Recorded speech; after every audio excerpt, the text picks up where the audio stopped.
नमस्कार मित्रों, मैं हूं डॉक्टर हरिनिवास। चैनल से आप परिचित हैं संस्कृत साहित्य एवं संस्कृति, और आप सुन रहे हैं शिशुपाल वध महाकाव्य।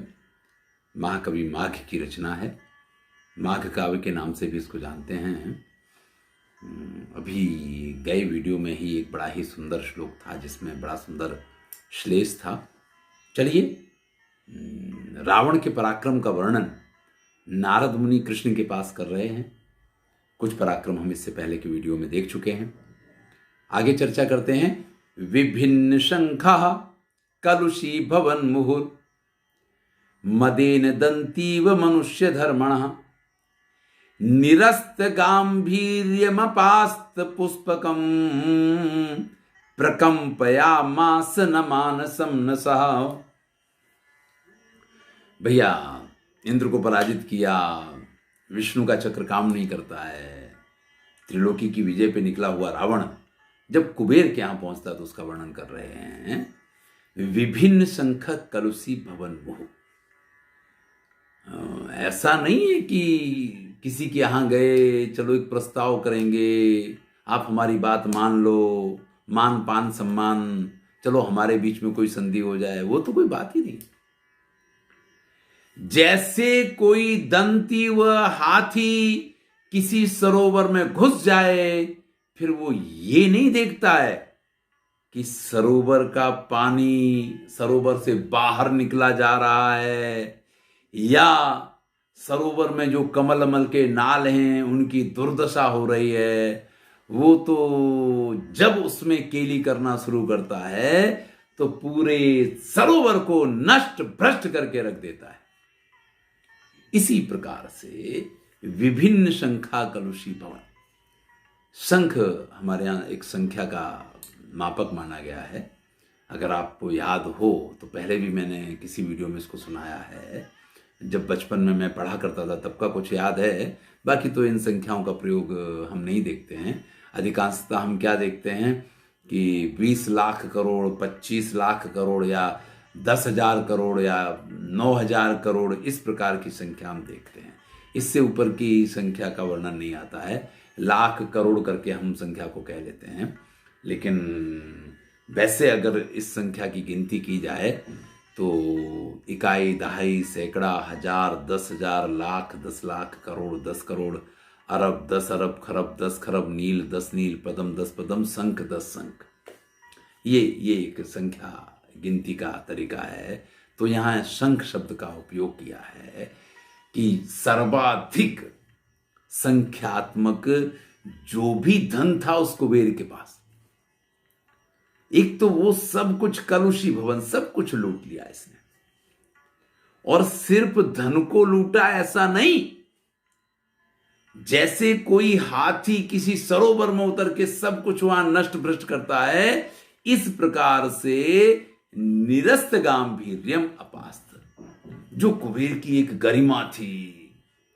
भाई, कुबेर पैसेदार तो हैं, लेकिन ऐसा नहीं है कि उनको पैसा का अभिमान है, वो पैसे की वजह से वो तो हमेशा शिव से कहते हैं कि मैं तो आपका दास हूं।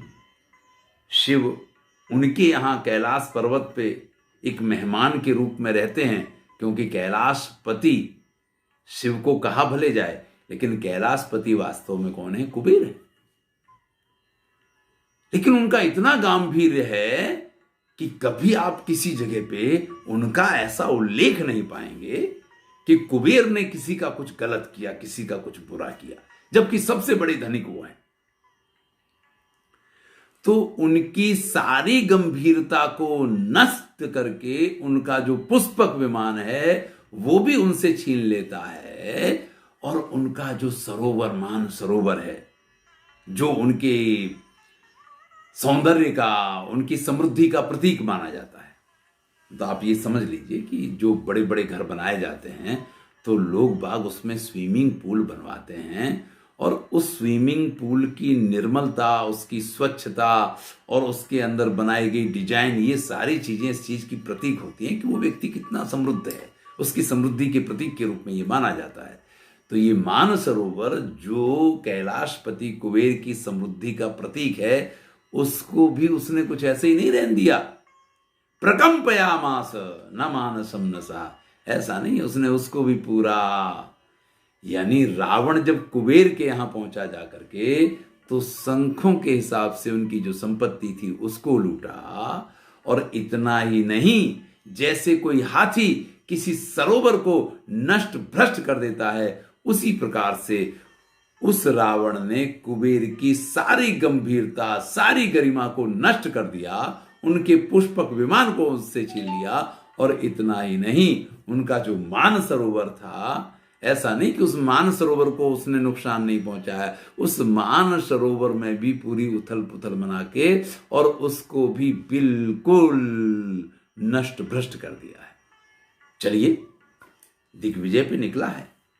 वरुण का वर्णन करते हैं कि रणे सुतस्य प्रहिता प्रचेतसा सरोस हुंकार परांगमुखी कृता प्रहर्तुरेवो रगराज रंजवो जवेन कंठम सभया प्रपेदिरे। रावण जब वरुण के यहां पहुंचता है जाकर के, तो ये भी एक लोकपाल है। तो वरुण अपने नागपाश के लिए जाने जाते हैं, यानी जल के देवता हैं, और सभी नागलोक के जितने भी नाग हैं ये इनका कहना मानते हैं। तो जैसे ही रावण ने रणभूमि में प्रचेतस यानी वरुण के ऊपर आक्रमण किया है, प्रचेतस ने सभी नागों को आज्ञा दी है कि जाओ रावण के ऊपर आक्रमण करो। और जब उन नागपाशों का उपयोग किया है वरुण ने, तो रावण ने कुछ नहीं किया, सिर्फ इतना किया कि क्रोध में आकर के एक हुंकार भरी है, खबरदार अगर एक भी मेरी तरफ आया। और उसके बाद वो सारे नाग परांगमुखी कृता उसकी इस हुंकार से डर के वापस लौटे हैं। और वापस लौटे नहीं, वो सब जाकर के उन महाराज वरुण के गले में जाकर के सभया प्रपेदिरे, भयभीत होकर के उनके गले से जाकर के लिपट जाते हैं कि वो तो बड़ा भयानक है, हमारी रक्षा तो आप ही कर सकते हो। अब भैया एक साथ इतने सारे नाग आकर के उन वरुण महाराज के गले में पड़ जाते, जवेन कंठम प्रपेदिरे, अत्यंत वेगपूर्वक। यानी जब वरुण देव ने अपने सामने आए हुए रावण के ऊपर आक्रमण करने के लिए नागपाश उनकी तरफ प्रेषित किए हैं, तो रावण ने जोर से हुंकार किया और उस हुंकार से घबरा के वो सारे के सारे नाग जो हैं, जिनको भेजा गया था रावण के गले में लपेट के रावण का विनाश करने के लिए, वो सब के सब रावण के हुंकार से डर के वापस लौटते हैं और एकदम से महाराज वरुण के गले में लपेट जाते हैं। ऐसा नहीं कि वो महाराज वरुण को मारना चाहते हैं, लेकिन उनको रावण का इतना भय लगा है कि भयभीत होकर के वो अपने प्राणों की रक्षा के लिए, लेकिन भैया आप अपने प्राणों की रक्षा के लिए इतने सारे नाग अगर एक साथ महाराज वरुण के गले में पड़ जाएं तो उनके प्राण संकट में पड़ जाएं। तो कहने का तात्पर्य यह है कि वरुण ने जो पराक्रम दिखाते हुए और जिस शस्त्र से रावण को मारने की कोशिश की, वही शस्त्र स्वयं वरुण देव के प्राणों को मुश्किल में डाल देता है। 57वां श्लोक देखते हैं। परेत भरतु महिषो मुना धनुर विधातु मुत्खात विषाण मंडला हते पिभारे महतस्त्रपा भरात उवाह दुखे न भृशानतम शिरा। चलिए भैया, कुबेर की क्या दशा हुई हमने देखी, रावण के सामने वरुण की क्या दशा हुई वो भी हमने देखी। अब रावण यमराज के सामने पहुंच गए। अब यमराज के सामने देखे तो यमराज अपने उस महिष पे बैठ करके जब रावण के सामने आते हैं, तो रावण ने सबसे पहला काम क्या किया है कि परेत भरसु महिषो मुना धनु, अपना धनुष बनाने के लिए जो यमराज का वो जो महिष था जिसके बड़े बड़े सींग थे, उन सींगों को उसने उखाड़ लिया। अब महिष के उन सींगों को उखाड़ा किस लिए? धनुर्विधातुम, अपना धनुष बनाने के लिए। उत्खात, उखाड़ लिया। विषाण मंडला, वो गोल गोल बने हुए जो महिष के दोनों सींग थे उनको। भैया बहुत बड़े सींग थे, तो उनका वजन उस महेश को लगा करता था। आज जब वो सींग उखाड़ लिए हैं तो उस महेश का सिर बड़ा हल्का हल्का हो गया है। तो हते भी भारे, अब वो जो भार का हरण कर लिया है ना रावण ने सींग उखाड़ के, तो कवि की कल्पना देखिए कि महत्रपा भरात।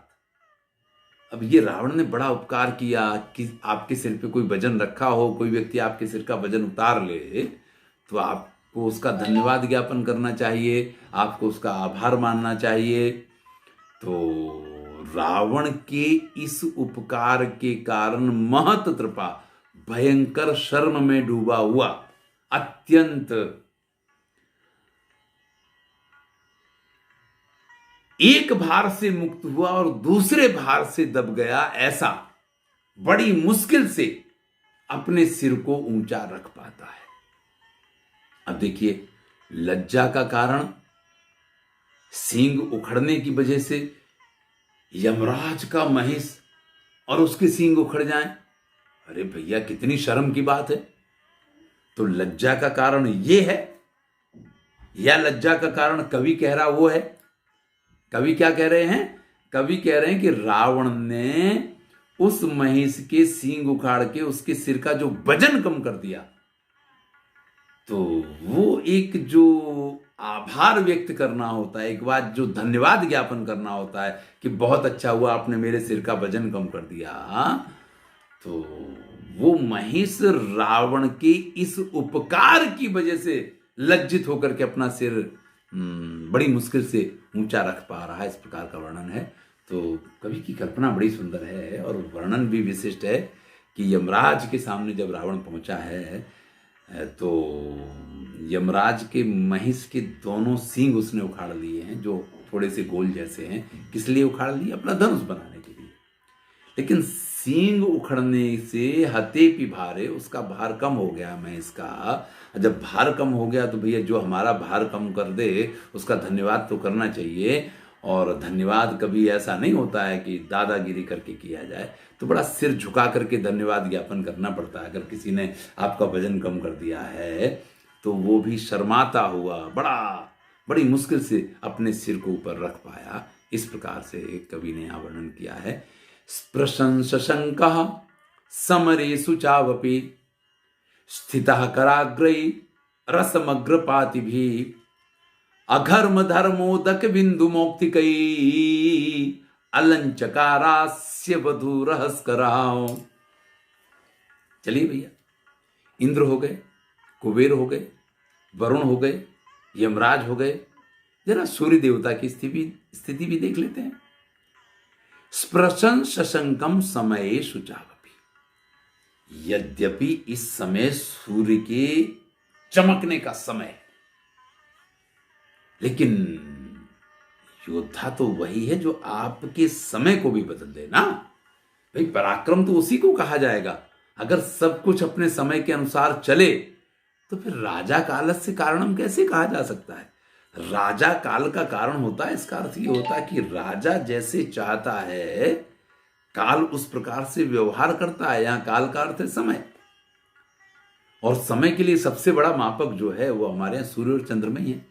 यहां सूर्य की बात कर रहे हैं कि समय शुचावपि स्पृशं शशंकः स्थितः,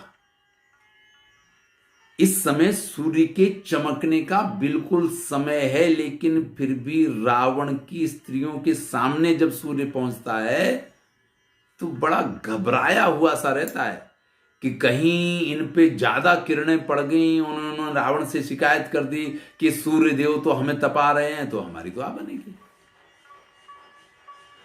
तो कराग्रही असमग्र पाति भी अपनी सभी किरणों का पतन नहीं कर पाते हैं, यानी अपनी सभी किरणों से उन स्त्रियों का स्पर्श नहीं कर पाते हैं। बहुत मध्यम या बहुत शांति से अपनी थोड़ी किरणों से रावण की उन स्त्रियों का स्पर्श करते हैं। वो भी कैसे?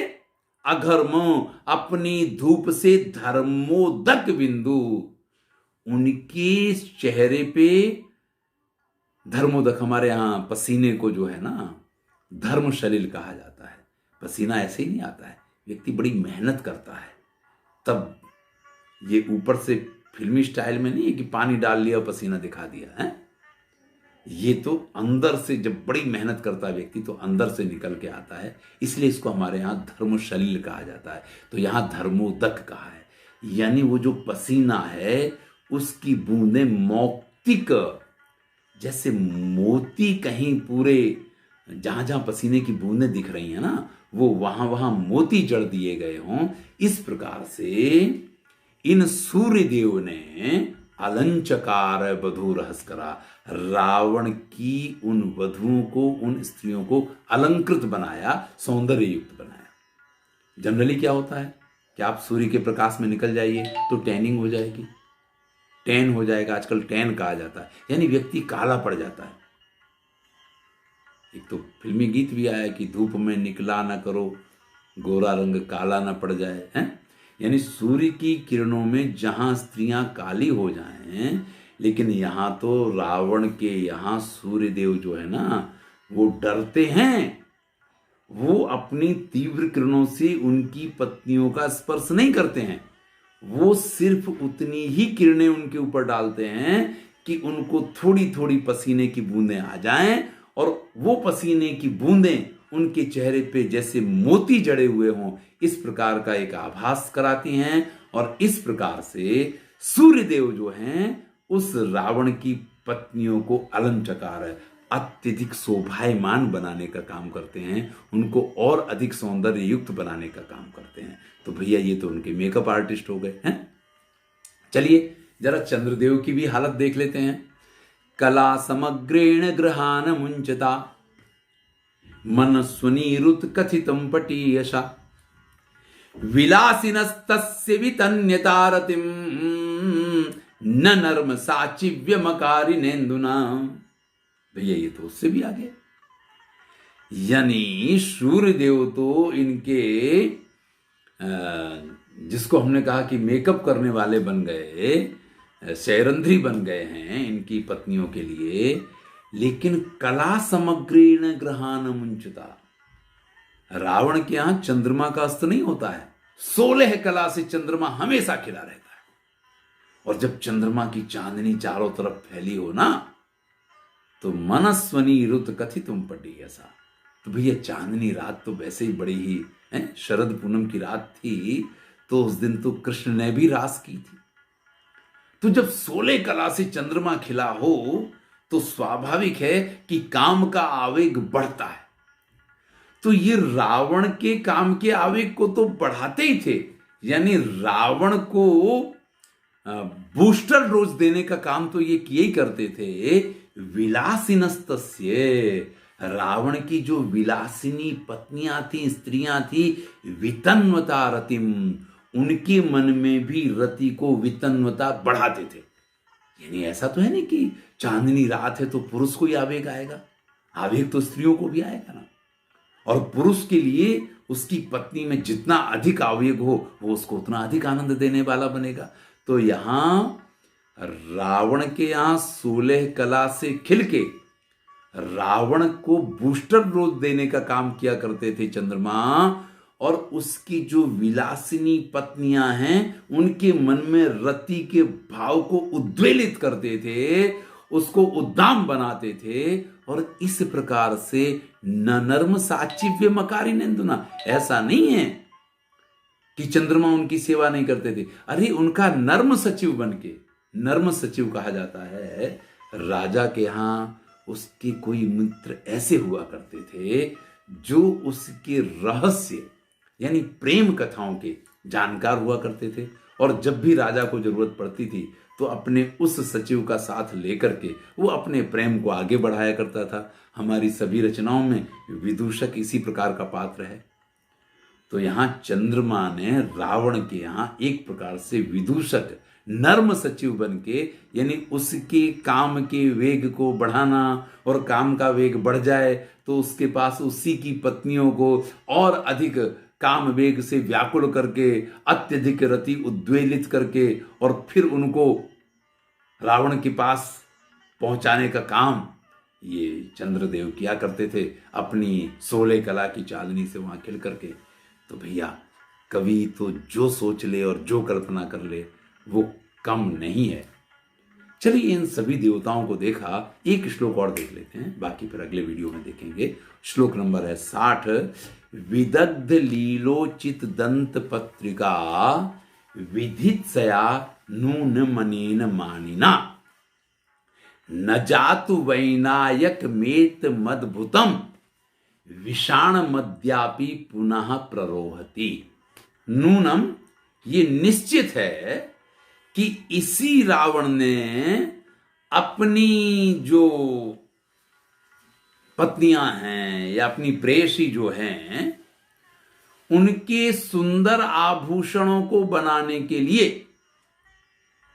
अनेन नूनम, निश्चय ही क्या किया, विदग्ध लीलोचित दंत पत्रिका, वो हाथी के दांत के बने हुए आभूषण बड़े सुंदर लगते हैं ना। तो जो गणेश जी हैं, जो विनायक हैं, जो गणपति हैं, उनका एक दांत इस रावण ने इसलिए उखाड़ लिया, इसलिए उस दांत को तोड़ लिया क्योंकि इसको अपनी प्रियतमा के लिए आभूषण बनवाने थे। रावण है तो विदग्ध लीलोचित दंत पत्रिका विधित्सया नून मनेन मानिना। इस मनस्वी रावण ने अपनी प्रियतमाओं के आभूषणों को बनवाने के लिए बड़ा ही, ऐसा नहीं कि कोई इसको बड़ा मेहनत करनी पड़ी, लीलया, अत्यंत आसानी के साथ क्या किया, जो विनायक हैं एकम उद्धृतम विषाणम, उनके एक दांत को उखाड़ लिया। न जातु अद्यापि पुनः प्ररोहति, आज तक ये इसका प्रमाण है कि फिर गणपति का वो दांत वापस उग नहीं पाया। यानी अपने यहां एक इस प्रकार की मान्यता है कि जो कट जाता है वो फिर से उग भी जाता है। शारीरिक अंगों के लिए ऐसा माना नहीं जाता है, लेकिन कई बार इस प्रकार के चमत्कार देखे जाते हैं। लेकिन रावण का भय ऐसा कि रावण ने अपनी प्रेमिका के आभूषणों को बनवाने के लिए गणपति का एक दांत तोड़ लिया, क्योंकि वो हाथी दांत जो है उससे सुंदर आभूषण बन सकते हैं। और ये इसका प्रमाण है कि आज भी गणपति का वो दांत दोबारा उगा नहीं है, अभी तक गणपति एक दंत ही है। चलिए, मैं समझता हूं कि आपको लाभ मिल रहा होगा, आपको आनंद भी आएगा। यहाँ करके 60 श्लोक पूरे हुए हैं। आगे की चर्चा अगले वीडियो में करेंगे। मैं हूं डॉक्टर हरिनिवास। आनंद लीजिए, और अगर आपको अच्छा लग रहा है तो एक आध कमेंट करके हमें बताइए। धन्यवाद।